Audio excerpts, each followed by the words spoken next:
Hello and welcome to the Run Testers. My name's Nick, and in this video I'm going to be comparing the Garmin Fenix 8 to the Garmin Forerunner 970.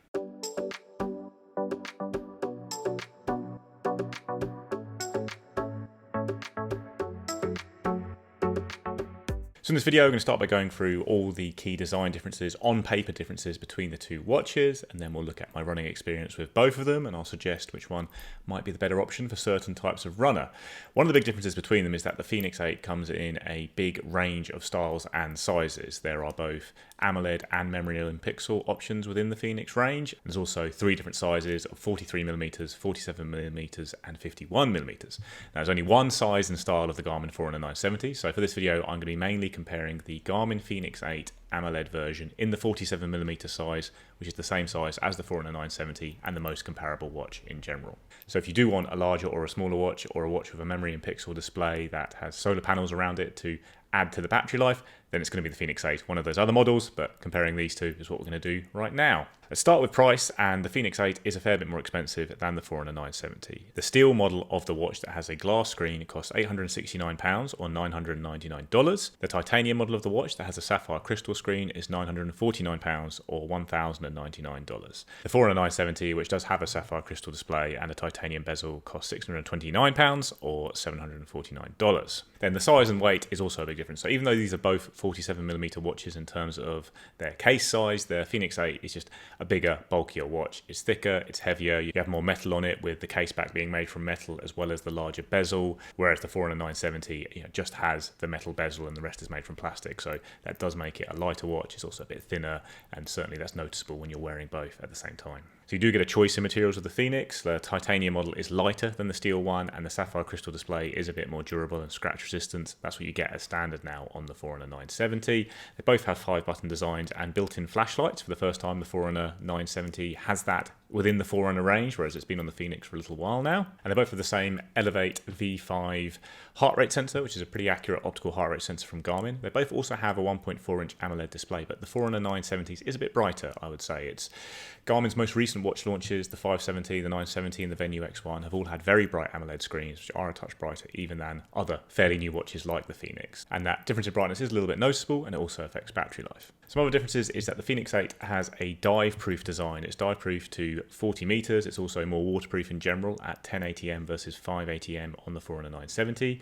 have leak-proof buttons on the Fenix as well, which do have a slightly different feel to the ones on the Forerunner 970. I know some people really don't like these buttons. I think they're fine. I like them as much as the ones of the Forerunner 970, but they do feel a little bit different when you press them. And you also have slightly different user interfaces on both watches in terms of the font they use and that kind of thing. It's not a major difference. They've come a bit closer in the last year or so, and I wouldn't say I had a strong preference towards either one of them, or even a weak preference. I think they're both pretty fine user interfaces all round. And then you have the same key training analysis, navigation, sports tracking features across both watches, including the recent ones that were launched with the 970, like running tolerance and running economy. They've now been brought to the Fenix 8. You'd expect both of these watches to be getting software updates with all new features going forward for a while, because they are at the top of their respective lines and they're both the newest models, so there's no real difference in terms of the updates they should be getting going forward. And then lastly, there is a difference in battery life. The Fenix 8 will last a bit longer. The Fenix 8 is rated at lasting 16 days in watch mode, or 7 days with the screen always on. The Forerunner 970 is 15 days, so slightly less, although it does say 8 days always on the Garmin website. I'd say in practice, the Fenix has certainly outlasted the Forerunner 970. And then when it comes to the various GPS modes you can use on the run, with the most accurate one being multiband and the least accurate just being GPS only, the Fenix 8 is going to outlast the Forerunner 970 across the board.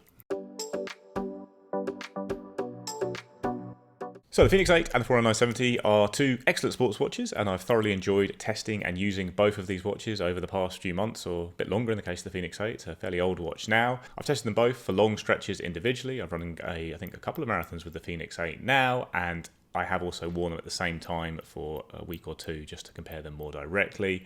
Big differences that come out, certainly the design is one of them. The Fenix 8 is a bigger, bulkier watch on the wrist for sure than the Forerunner 970, and also has just a different design in general to look at. It's a lot chunkier, you've got this metal design, and I think it is objectively a better looking watch. This orange and dark grey version I think is probably the best looking watch Garmin's ever made in terms of pure design features, and I really like that about it, but I don't like how big it is on the wrist compared to the Forerunner 970. The 970 doesn't have as eye-catching a design, but it sits more closely to the wrist. It's slimmer, it's easier to wear all the time, especially recently in the UK. We've had a heat wave, and it's always that kind of time when you really notice how bulky your watch is on your wrist when you're constantly feeling a bit hot and everything like that. And the Forerunner 970 does feel, very sleek against the wrist, and also doesn't catch on things as much. If you're pulling on a hoodie when it's cold as opposed to hot, the Forerunner 970 will slip through sleeves a little bit more easily than the Fenix 8.